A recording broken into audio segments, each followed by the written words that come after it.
अस्सलाम वालेकुम दोस्तों, मेरा नाम आसिम नवाज़ सुमरा। दोस्तों, आज की वीडियो में हम बात करने वाले हैं ऑक्सीजन सिलेंडर की कि उसमें कितना प्रेशर होता है और ये किन किन चीज़ों में इस्तेमाल की जाती है।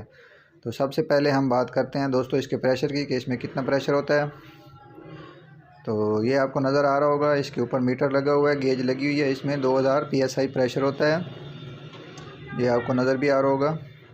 ये हमने कल ही सिलेंडर यानी कि न्यू लगाया है, उसकी मैंने वीडियो बनाई ताकि दोस्तों को मैं इसका बता सकूं कि इसमें कितना प्रेशर होता है।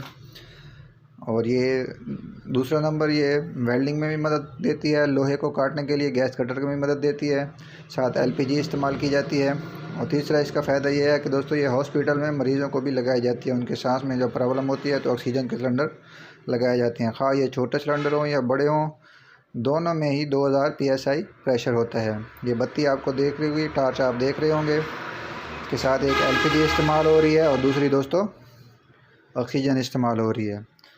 तो अगर आपको ये मेरी इन्फॉर्मेशन अच्छी लगी हो तो वीडियो को लाइक कर दें, और चैनल को सब्सक्राइब नहीं किया तो चैनल को सब्सक्राइब कर दें। मिलते हैं नेक्स्ट वीडियो में, तब तक के लिए इजाज़त। अल्लाह हाफ़िज़।